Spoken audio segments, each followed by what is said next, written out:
She's about to put on another dominant MVP performance versus the Toronto Tempo, who haven't been able to win a game since the middle of July. This team is garbage, and we need to make sure that we take out the trash. Caitlin Clark, fresh off the Player of the Week, about to win the MVP. Indiana Fever going on a run. That sounds like confidence, but this is exactly the kind of game where confidence can turn into embarrassment fast.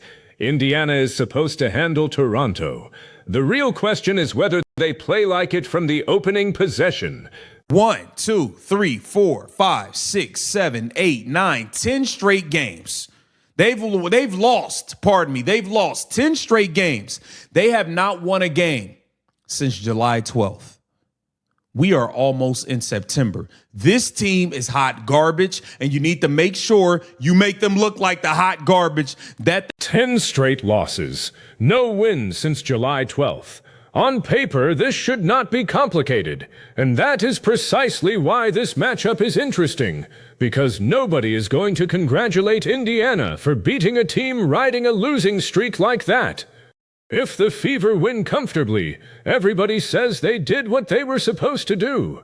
If Toronto keeps this thing close into the fourth quarter, suddenly people start asking why Indiana is struggling with a team it should have put away much earlier. And if the Fever actually lose, that becomes the story of the night. That changes the pressure completely. Against a strong opponent, you can survive stretches where the offense gets ugly because everybody understands the matchup is difficult. Against Toronto, those same stretches become warning signs. Missed layups become more annoying. Bad rotations become more noticeable. Wasted possessions become harder to excuse. Indiana has also been building momentum. The source points out that the Fever are coming off 3 consecutive victories against playoff teams. So this isn't a group desperately searching for confidence. They already have it.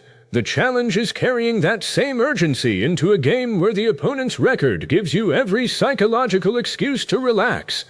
And keep that thought in mind, because later there is one specific offensive temptation that could turn this from a comfortable night into exactly the kind of unnecessary fourth-quarter mess Indiana needs to avoid. It's the number one key to this game. Stephanie White, don't overthink it. Don't overthink it. Don't come in here trying to change it up. Don't come in here trying to throw a curveball. Don't throw the fastball straight down the middle because they can't hit it because we throw it at about 200 miles per hour. And the fastball is Caitlin Clark having the ball in her hands, being that master, being that maestro, making things happen, reading and reacting, doing what she do.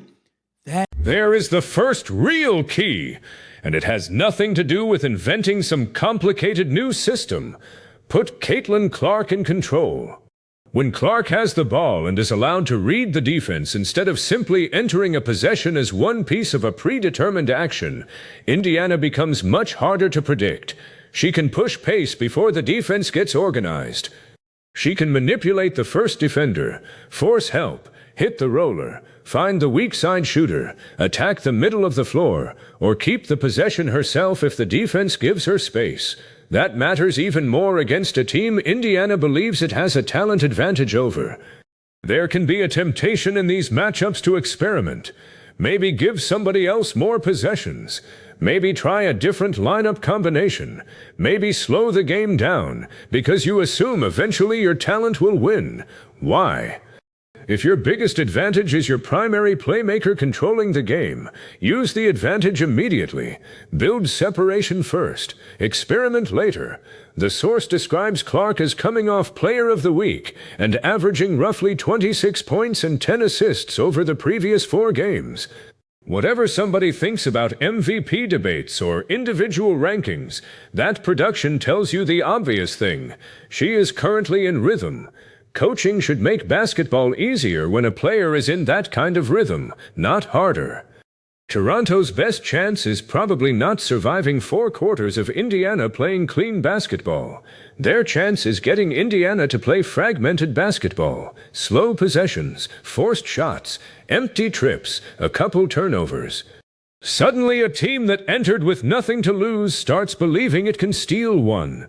So the simplest strategy might also be the most important. Let Clark establish what kind of game this is going to be before Toronto gets comfortable. The third key is, I understand Kelsey Mitchell is a big-time scorer. I understand she has a streak going. I think she needs one more to tie or break some record. I don't know. We can't be the Chicago Sky during Angel Reese's rookie year where we are willing to sacrifice games to make sure she gets 20 points. Now this is where the matchup gets more complicated than the standings suggest. Kelsey Mitchell is a scorer. Everybody knows that. And when Mitchell gets rolling, Indiana has another player who can punish a defense without needing a perfect possession to do it. But chasing an individual scoring mark and running a good offense are not always the same thing. If Mitchell reaches 20 naturally because the defense gives her those opportunities, great. If she gets downhill in transition, catches a rhythm three, attacks a favorable switch, and suddenly she is sitting on 16 before anybody notices, keep feeding what is working. The problem begins when everybody notices the number, because then possessions can change. A team stops asking, what is the defense giving us? And starts asking, how do we get this player 4 more points? Those are completely different questions. And against Atlanta, the source argues that Indiana drifted too heavily toward Mitchell late, while Clark became less involved. Whether you agree with every criticism of the coaching decisions or not, the larger basketball principle is valid. Milestones cannot become more important than possession quality, especially in a game Indiana is expected to win. Toronto does not need Indiana to become a bad team for 40 minutes. Toronto needs Indiana to give away maybe 6 or 7 possessions. That might be enough to keep the score uncomfortable. And once an underdog reaches the final 5 minutes within striking distance, everything changes. Some of the decision-making by Stephanie White in the fourth quarter versus the Atlanta Dream. Caitlin Clark wasn't involved at all. We went Kelsey Mitchell, Kelsey Mitchell, Kelsey Mitchell, Kelsey Mitchell, Kelsey Mitchell, Kelsey Mitchell, because she had 18 points and we were trying to force her to get 20. It needs to happen organically. It needs to happen organically. We don't need to be forcing the 20 points. That is the trap. Mitchell getting 20 points is not the problem. Mitchell getting shots because Indiana has decided she must reach 20 is the problem. There is an important distinction there. Good offenses create opportunities and let the box score follow. Bad stretches happen when the box score starts controlling the offense. Clark should not disappear because Mitchell is sitting 2 points away from something. Boston should not stop getting touches when she has a mismatch. A transition opportunity should not be ignored because somebody else needs another basket. If the open player happens to be Mitchell, give her the ball. If it is somebody else, make the correct read. That sounds obvious, but late-game basketball exposes how quickly players and coaches can become aware of individual numbers. And this is where Toronto could make things uncomfortable without doing anything spectacular. Imagine Indiana comes out expecting a blowout. A few easy opportunities are missed. Toronto hits 2 threes. Indiana starts forcing offense. Mitchell is close to her scoring mark, so a couple possessions tilt toward trying to get her a shot. Clark goes several trips without initiating. Suddenly the lead that was supposed to be 15 is 6. Now the crowd is alive. Now Toronto believes. Now Marina Mabrey only needs one hot stretch to turn a routine game into a coin flip. That is why the Fever cannot treat process like some minor detail just because the opponent has been losing. Against vulnerable teams, discipline is how you prevent drama. The fourth thing is we have to make layups. Aaliyah Boston, you have been not as bad as Angel Reese because she's the worst of the worst kind. That girl's trash. But you've been probably the second worst layup maker I've been watching. I mean, you should watch a Michaela Timpson demonstration video as she stepped in the starting lineup and showed you how to convert majority of your layups, even though. And here comes the least glamorous part of the entire conversation. Make the layups. Seriously. You can discuss spacing, pace, rotations, and playmaking for an hour. But basketball becomes extremely simple when a great pass produces a shot from 3 feet. Finish it. The source singles out Aaliyah Boston and also mentions recent misses from Mitchell, while contrasting that with Michaela Timpson finishing many of her chances around the basket. This is more important than it sounds, because missed layups create damage on both ends of the possession. First, you obviously lose 2 points, but you can also waste elite creation. Clark can beat the first defender, drag a second player toward her, thread a pass into the exact window a teammate needs, and statistically none of that matters if the finish rolls off the rim. Then there is the transition consequence. A missed shot near the basket can immediately become a runout, going the other direction, particularly if multiple players have crashed toward the paint. So one missed bunny can turn a potential 2 points for Indiana into a transition opportunity for Toronto. That is a 4-point swing, hiding inside what looks like one harmless miss. Against a stronger team, you might not generate endless clean opportunities.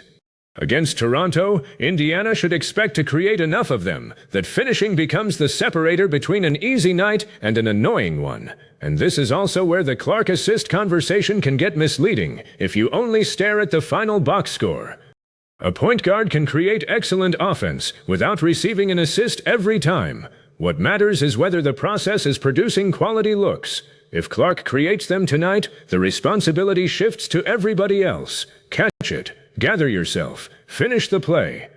Aaliyah Boston, you need to finish your layups. Everybody needs to finish their layups. Kelsey Mitchell, you've been missing layups the last 2 games. Lexi Hall, I don't even know if you're playable anymore. It seems like I feel bad. I love Lexi. 6 Lexi Halls out there. The girl is everywhere, but it seems like all of your confidence on the floor has been zapped from you. You literally play the first 3.5 minutes and then you don't play again until the second half. I don't know what's going on. But you need to make your layups. Everybody. That part about confidence is worth watching too, especially with Lexi Hull. Players do not operate like machines. Role changes matter. Minutes matter. Knowing when you are coming out matters. Knowing whether one mistake is going to cost you the next 6 minutes matters. The source describes a strange rotation pattern where Hull can start, play only a few minutes, disappear for a long stretch, then return later. Even if there is a basketball reason for every substitution, unstable playing time can affect rhythm. A player who normally reacts instinctively might hesitate. A shooter who normally lets it fly might think twice. A cutter might become too concerned about making a mistake. That is why a matchup like Toronto can actually be useful if Indiana handles it correctly. Get control of the game first, then allow role players to settle into productive minutes without every possession feeling like a test. The source says Indiana should ideally have enough of a cushion late in the fourth quarter to rest Clark, Mitchell, and Boston. That is the ideal outcome, because it accomplishes 2 things at once. Your stars avoid unnecessary late-game workload, and your bench gets meaningful possessions without the pressure of protecting a 1-possession lead. But you only earn that luxury by doing the difficult work early. You cannot sleepwalk through the first half and then complain that Clark has to play 38 minutes. You cannot waste 15 easy chances and then wonder why the starters are still on the floor with 4 minutes remaining. Blowouts are created through discipline. They do not happen automatically because one team's record looks worse. This team doesn't have enough to keep up with you on the offensive end unless you allow Marina Mabrey to catch fire and get crazy hot. If she gets crazy hot, anything can happen because this girl can get hot and fill it up with the best of them. Okay, we watched her go for 53. I've watched her get 40. I watched her have multiple 35, 33-point games. The girl can absolutely fill up the box score with points if you allow her. And now we get to the player who can wreck every comfortable prediction in this video, Marina Mabrey. This is why saying Toronto has lost 10 straight cannot be the end of the scouting report. A dangerous scorer does not suddenly stop being dangerous because her team is losing games. The source points to Mabrey having scored 53 before, and references other huge scoring nights in the 30s and 40s. The exact takeaway is simple. If she sees 2 early shots go down, you cannot casually decide to address it later. Because scorers like that do not need 20 possessions to make you nervous. Sometimes it is 1 transition 3. Then a defender goes under a screen and she hits another. Then somebody helps too far into the paint and she gets a clean catch and shoot opportunity. Now she has 9 points in 3 minutes and the entire emotional temperature of the building changes. That is what Indiana must prevent. Toronto enters with almost nothing to lose. A team on a 10-game skid does not need to feel pressure to protect some beautiful winning streak. If anything, the Fever are the team carrying expectations. That means an early Mabry explosion does more than add points. It transfers pressure. Suddenly, Indiana starts thinking about the possibility of being the team that finally loses to Toronto. That is when players can tighten up. That is when easy shots stop feeling easy. That is when a game that looked simple on the schedule becomes psychologically complicated. So the defensive assignment is not merely hold Mabry below a certain number. It is make every point expensive. Do not let her walk into rhythm. Her too.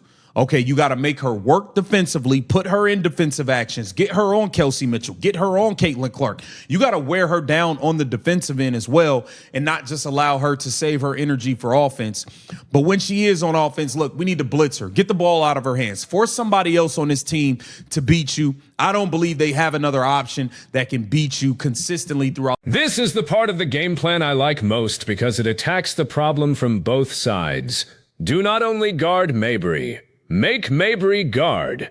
If Indiana can repeatedly involve her in actions with Clark and Mitchell, now Toronto's most dangerous offensive player has to spend energy navigating screens, containing drives, recovering to shooters, and communicating through switches. That adds up.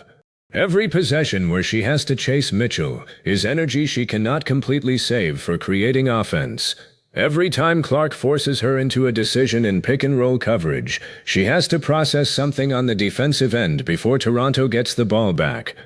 And then, when Mabry does get possession, Indiana can show extra attention and force somebody else to make the winning decisions. That is the real strategic question for Toronto. Who is the second player Indiana truly fears beating them repeatedly? Not hitting one shot. Not having one nice stretch. Who can consistently punish the Fever if they decide Mabry is not getting comfortable one-on-one offense? If Indiana does not believe Toronto has that second creator, then the math becomes very favorable. Blitz Mabry at carefully chosen moments. Force the ball out. Rotate behind it. Make another player create the advantage. Then live with the result. You obviously cannot trap recklessly every trip and give up 4-on-3 basketball all night. The timing matters. But the broader philosophy is right. Do not let the one player capable of turning this into a scoring duel dictate the terms. This is where the earlier discussion about Indiana's offense connects to the defense. If Clark controls the offensive side, and Indiana makes Mabry work on the other end, you are attacking Toronto's biggest weakness while exhausting its biggest strength. That is how a favorite should approach an underdog. Not casually, methodically. Now, the Indiana Fever coming in feeling real good. We are fresh off 3 straight wins versus 3 straight playoff teams. Now we head to Toronto. And this is a game where we should be able to rest our best players, with about 6-7 minutes left in the fourth quarter. If Caitlin Clark, Kelsey Mitchell, Aaliyah Boston show up, show out, and handle business from the tip. Now look at what Indiana is carrying into this game. 3 straight wins against playoff teams. That is significant, not because it guarantees anything tonight, but because it establishes the standard Indiana should be playing at right now. This team should not need Toronto to be great in order to become serious. That is an underrated test for teams trying to become legitimate contenders. Anybody can get emotionally engaged for the marquee opponent. The arena is louder. The scouting report feels important. Everybody knows national attention is coming. The harder skill is bringing professional focus into the game. Everybody assumes you should win. Those games expose habits. Do you sprint back defensively after a bad call? Do you box out when the opponent's center is not an all-star? Do you make the extra pass with a 12-point lead? Do you still execute after Toronto misses 4 straight shots? Do you protect the ball when the game feels comfortable? Those possessions tell you more about a team's maturity than people realize. And if Indiana truly believes it is entering a stretch where it can make a serious run, this is the sort of matchup where the Fever need to prove they are done playing down to circumstances. The source wanted the starters resting with roughly 6 or 7 minutes left in the fourth. That might sound ambitious, but look at what has to happen for that scenario to become possible. Clark establishes pace, Mitchell scores within the offense, Boston finishes inside, the role players convert the easy opportunities, Mabry never gets oxygen. Do those 5 things and the fourth quarter becomes maintenance instead of survival. Fail at 2 or 3 of them, and everybody is still playing meaningful minutes late. That is why this is not really about whether Indiana is talented enough to beat Toronto. They are expected to be.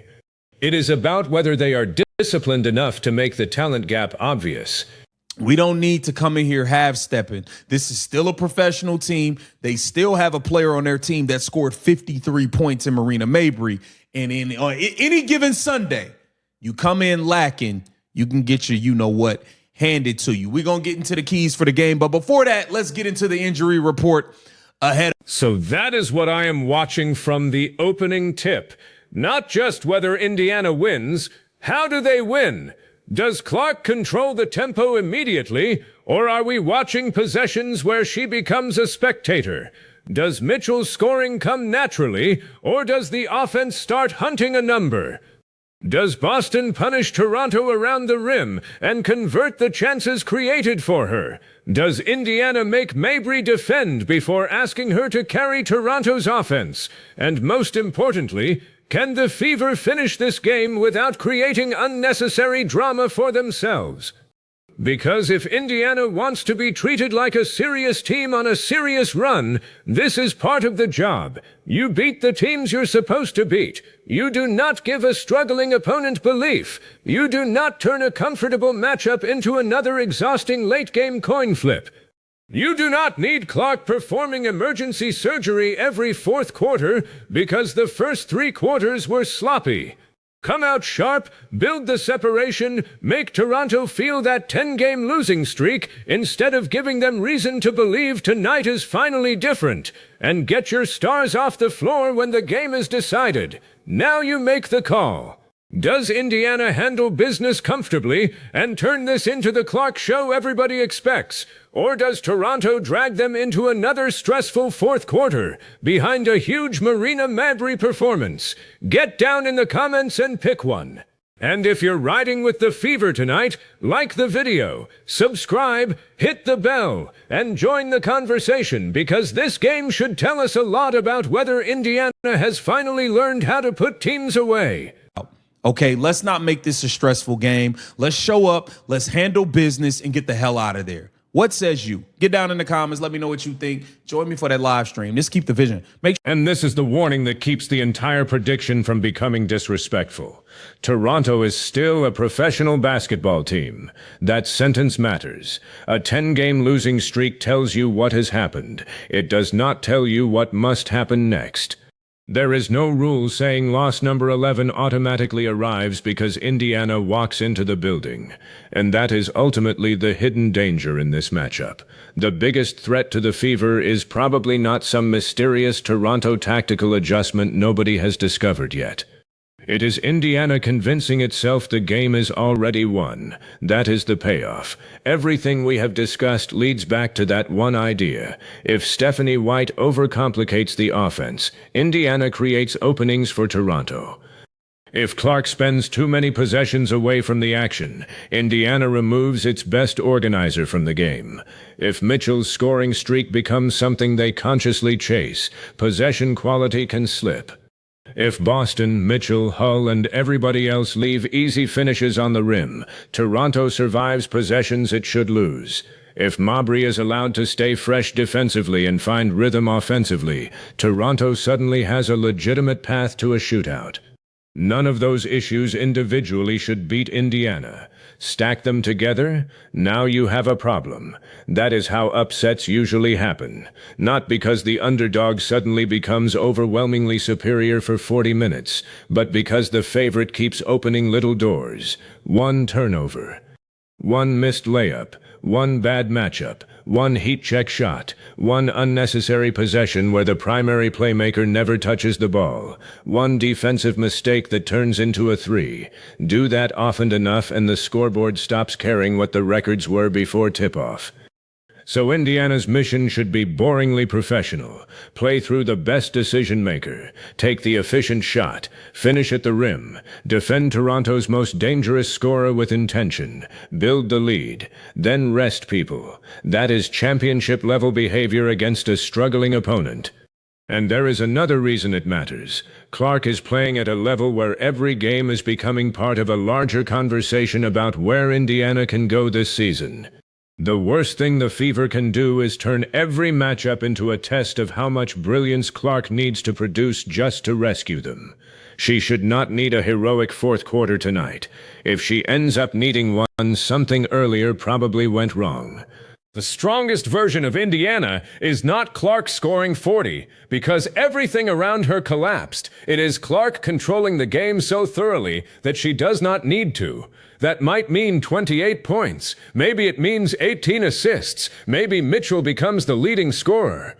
Maybe Boston gets fed inside all night. The specific box score does not matter as much as the hierarchy. Clark creates the advantage. Everybody else punishes the defense for reacting. That is the formula. And against Toronto, there should be enough talent around her to make it devastating.